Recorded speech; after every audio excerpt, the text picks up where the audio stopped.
This video is sponsored by Amino. Amino is a mobile app that powers more than 1 million different communities. Anything you can think of, from TV shows to games to comics, there's probably an Amino community for it out there. This, of course, includes Tf2, and the Tf2 Amino community features places where you can chat with other fans, take quizzes, and refresh all that useless knowledge, which is a personal favorite, and just see really cool artwork. So if you want to be a part of an awesome Tf2 community, go check out Amino today. Links are in the description.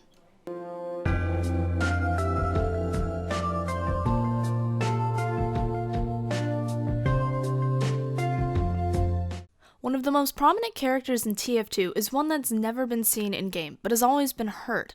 The administrator, also known as the announcer, is the woman who oversees and announces every important thing happening in the match. She's been there since the beginning, but just who is she? The administrator, whose real name is Helen, is the commanding and intimidating woman who commentates almost every match, with some custom maps being exceptions. For the longest time, she was just a voice, but in 2008, an artist that goes by the name Mankani created a fan rendition of what they believed the administrator would look like. Valve liked the design so much that Mankani was invited down to Valve, where they purchased the design from them, and on December 9th, 2009, the administrator was finally given an official appearance in the War Update comic. As time has gone on, her appearance has been slightly modified, but that's mostly due to different artists working on different comics and trying to refine her design. She's voiced by Ellen McLean, who's most famously known for being the voice of GLaDOS. Now, the administrator's lore is where it gets a bit tricky and hazy, because there are a number of unexplained and unclarified facts. So let's attempt to do this in chronological order. To begin, you have to understand that there's this supposed sort of lineage that the administrator is a part of. Throughout the timeline of Tf2's lore, there have been several women who have appeared helping the Mann family that all bear a striking family resemblance. The first of these was Elizabeth. She acted as Zephaniah Mann's, an obscure character that I covered in previous videos, maidservant upon his deathbed. She was first seen in a hidden photo in the promo for the Haunted Halloween special update, which actually predates the administrator's first appearance. When Zephaniah died, she was left all his estates, accounts, deeds, and debts, which started her and her future relatives in managing what would eventually become the Red and Blue teams. See, currently our administrator has been stated to actually be in charge of both Red and Blue.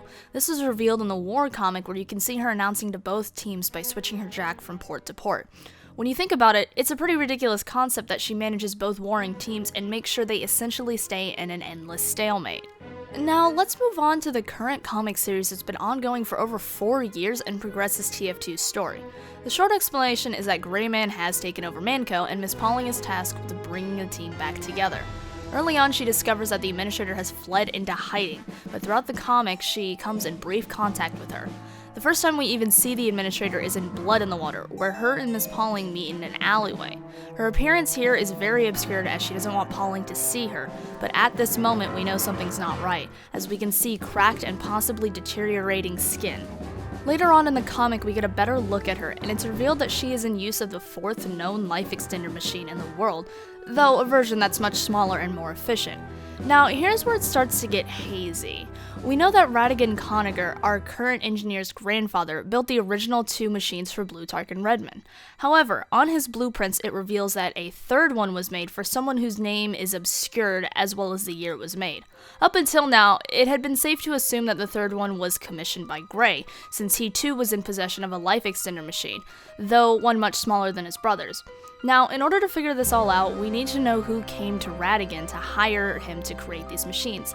Luckily, in some way, we do know who it was. Look familiar? This woman bears a striking resemblance to both Elizabeth and the administrator.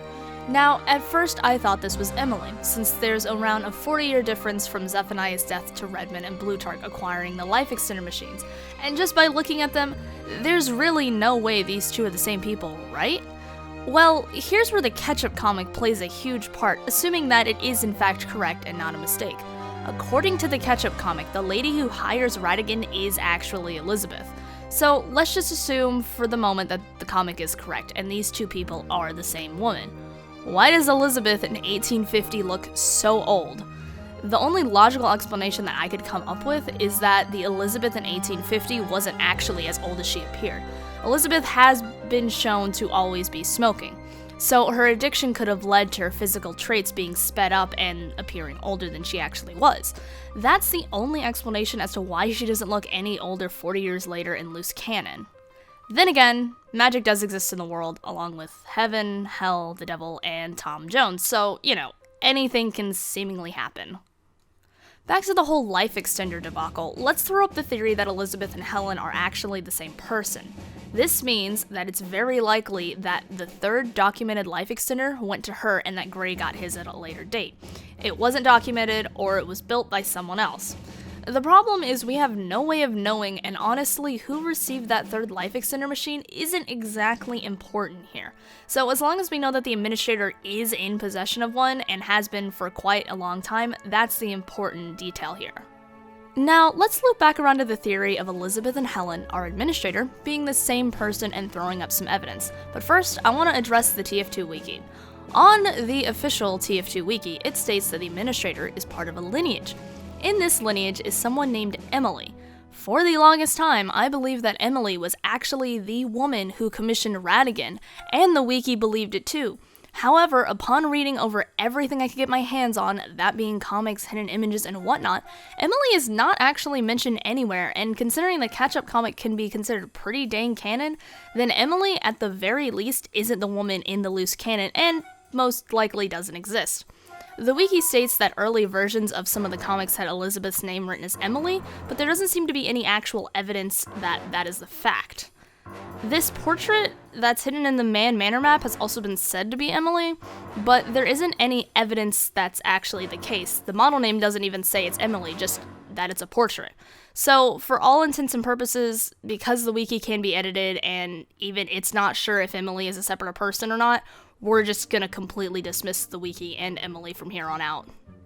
So, the theory we're going with today is that Elizabeth and Helen are in fact the same person. Our administrator has been alive for over a century. We know for a fact that she's much older than we originally believed since she's been revealed to have been in possession of a life extender machine and has stated that she craves immortality. We also know that these three real appearances, in addition to Pauling's supposed dream sequence, are in fact her and the same person. For a while, and on the wiki, it was speculated that this appearance in Blood in the Water was possibly someone else, but with the most recent comic, it's been basically confirmed to be her, if even simply due to her clothing. Additionally, she states that the engineer's family has given her more than enough time, but the most definitive piece of evidence that may really confirm this is something that Pauling says in The Naked and the Dead. When telling Zana who she was on the phone with, she says one very important thing. She's been planning something big. She's been planning it her whole life, for a lot of lifetimes actually. Miss Pauling confirms that the administrator has not only lived much longer than a normal lifespan, but that she has lived as different people. Miss Pauling has a very close relationship with the administrator, one that may even transcend their work relationship, but that's a topic for another time. Now remember, this is all just a theory. Nothing has been confirmed as of yet, but the mystery of who the administrator is and what her debt was will most likely be explained in the final comic of the series, whether it actually ever comes out or not. Knowing the gap between these comics, it's probably gonna be a while.